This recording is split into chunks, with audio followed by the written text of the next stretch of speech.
About a year ago, my husband handed me a brochure for a retreat in a nearby mountain village. We were standing in our Beijing kitchen while the girls played make-believe dog at our feet. The brochure was more like a handmade pamphlet. 4 pieces of white computer paper folded in the middle and stapled 3 times along the crease. There was a grainy photo of a cement terrace on the cover, and a more alarming photo of people sitting in a room with their eyes closed, and text under the photos that explained something called a day of silence, and yoga, and the chance for participants to reinvent themselves.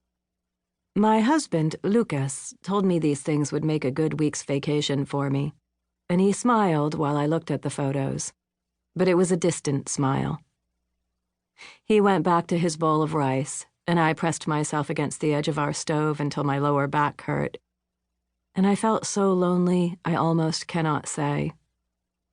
I knew if I went to this village, the week would pass slowly and I'd be changed, and that this was the point of him sending me there, but also that Lucas and I might not ever find each other again. I'd recently had a small surgery with my thyroid, and the Chinese doctor said I would get better. And he was right, and so I did.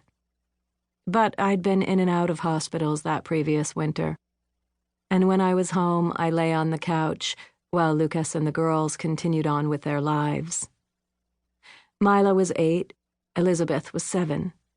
They sweetly cleared their plates and cups from the table and put them in the dishwasher upside down.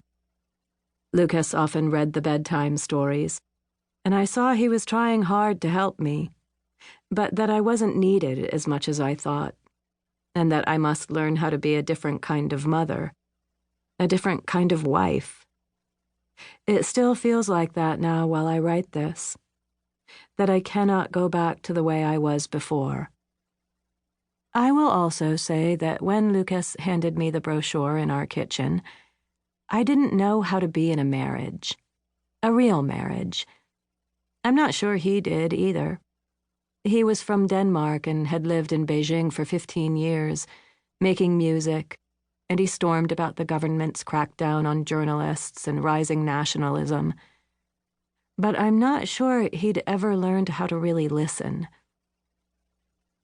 The day before I left for the retreat, we took the girls downtown to a Japanese restaurant called Hatsune, which is lined with dark wood and tatami, and serves large ceramic bowls of ramen and a sweet, sticky white rice Mila and Elizabeth love.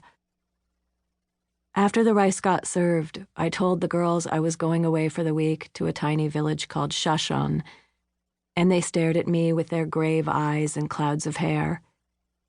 Then the fresh lemon sodas arrived, and neither of them seemed to register my announcement again, even though it was a rare announcement, because I hardly ever left them.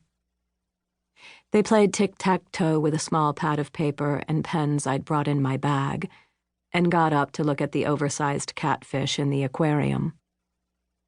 During the meal, Elizabeth politely asked for a mayonnaise sandwich, even though Hatsune was her favorite restaurant in Beijing, and she has always hated mayonnaise and refused to eat anything with mayonnaise on it.